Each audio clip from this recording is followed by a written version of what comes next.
Hello साथियों, नमस्कार। सभी को राधे राधे, राम राम। मैं उपेंद्र आप सभी साथियों का, भावी शिक्षक और शिक्षिकाओं का हार्दिक स्वागत हुआ, अभिनंदन करता हूं। साथियों, आज हम लोग बात करेंगे सीडीपी के सिलेबस के बारे में। जुलाई 2025 के लिए अगर आप प्रिपरेशन करना चाहते हैं तो हमारे चैनल से जुड़ सकते हैं, हमारे चैनल को सब्सक्राइब कर सकते हैं।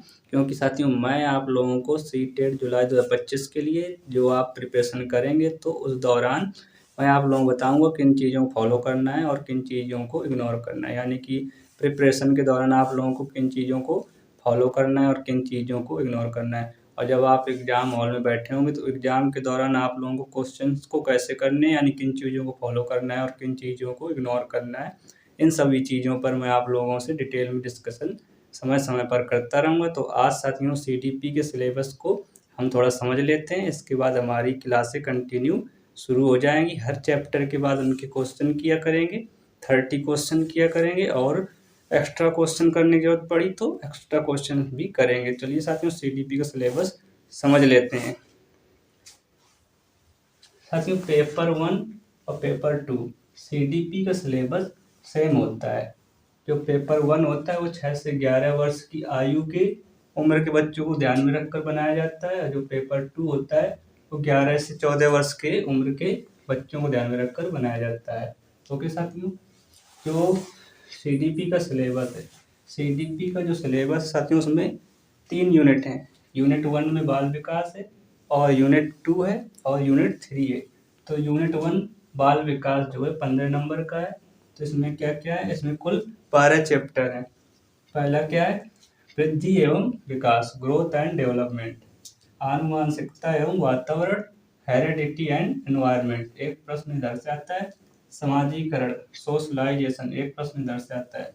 जीन प्याजे, लेवोत्स्की, ओके, लॉरेंस कोवलबर।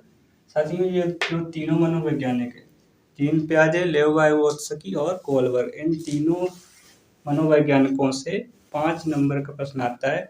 कभी कभी 6 से 8 नंबर तक कभी आ जाता है, चाहे वो पेपर फर्स्ट हो चाहे वो पेपर सेकेंड हो।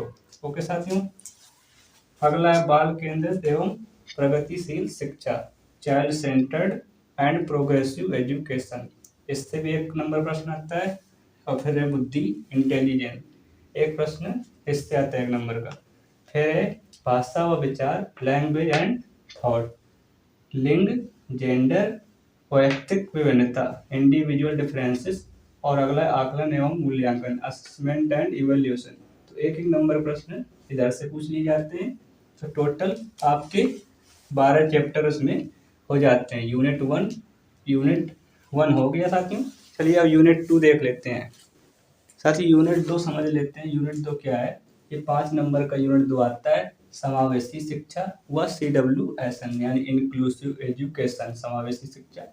और CWSN क्या होता है, चाइल्ड विद स्पेशल नीड, यानी कि ऐसे बालक जिनको विशेष आवश्यकता है, यानी विशेष आवश्यकताओं वाले बच्चे भी कह सकते हैं। ओके, 13वां चैप्टर क्या है, वंचित समूह एवं विभिन्नताओं वाले बच्चे। तो वंचित समूह क्या होता है, यानी कि जो पिछड़े बालक हैं, यानी कि आर्थिक रूप से जो पिछड़े समुदाय के बालक हैं, उनकी जो एजुकेशन है ना प्रॉपर नहीं हो पाती, तो वंचित समूह वाले बालक इसमें आ जाते हैं। एवं विभिन्नताओं वाले बच्चे, यानी किसी का मानसिक स्तर कमजोर है, किसी का मानसिक स्तर बहुत ज़्यादा अच्छा है, ठीक है, या किसी को मानसिक विकार है और किसी को शारीरिक दिव्यांगता है। तो 14वां चैप्टर क्या हो जाता है, अधिगम क्षमताओं वाले बच्चे, यानी लर्निंग डिसेबिलिटी। तो अधिगम क्षमताओं वाले बच्चे कौन से होते हैं, जैसे किसी को लिखने में या पढ़ने में या गणना करने में समस्या है, यानी कैलकुलेशन करने में समस्या है। तो इस तरह की लर्निंग डिसेबिलिटीज कई प्रकार की होती हैं, तो वो भी हम डिस्कस करेंगे। और 15वां चैप्टर है प्रतिभाशाली, यानी कि गॉड गिफ्टेड, जिनका IQ लेवल बहुत अच्छा होता है, और रचनात्मक या सृजनात्मक या क्रिएटिव बालक, ओके, वह विशेष आवश्यकताओं वाले बच्चे, ठीक है। साथियों, जो तीनों चैप्टर जो हैं ये कहीं ना कहीं NEP 2020 यानी नेशनल एजुकेशन पॉलिसी 2020 और NCF 2005 नेशनल करिकुलम फ्रेमवर्क है ना, राष्ट्रीय पाठ्यचर्या की रूपरेखा, और RPWD एक्ट 2016। तो RPWD एक्ट क्या होता है, the rights of person with disabilities, the rights of person with disabilities act यानी कि दिव्यांगजन अधिकार अधिनियम 2016।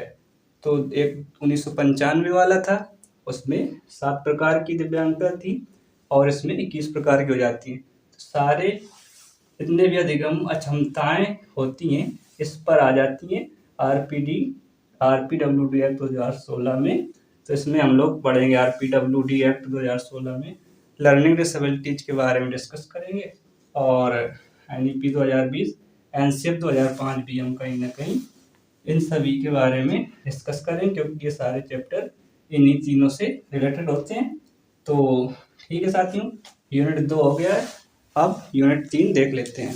चलिए साथियों, यूनिट 3 देख लेते हैं। यूनिट 3 क्या है? लर्निंग एंड पेडागोजी, अधिगम व शिक्षण शास्त्र। इससे 10 नंबर का आता है। तो 16वां चैप्टर क्या है? अभिप्रेरणा एवं अधिगम, मोटिवेशन एंड लर्निंग। 17वां चैप्टर क्या है? संज्ञान एवं संवेग, कॉग्निशन एंड इमोशन। और 18वें नंबर पर आपको क्या पढ़ना है? शिक्षण शास्त्र, पेडागोजी। तो ये था साथियों आप लोगों का सीडीपी का पेपर 1 एंड पेपर 2 का सिलेबस। ठीक है साथियों।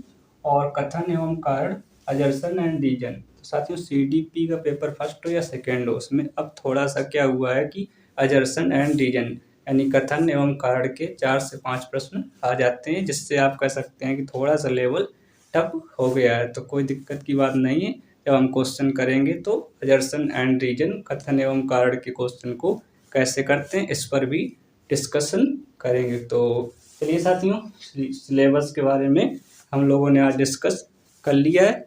तो अब हम मुलाकात करेंगे किसी नेक्स्ट वीडियो में। आप सभी का बहुत बहुत शुक्रिया। सभी को राधे राधे, राम राम, और हंसते रहिए, मुस्कुराते रहिए। Bye bye, take care.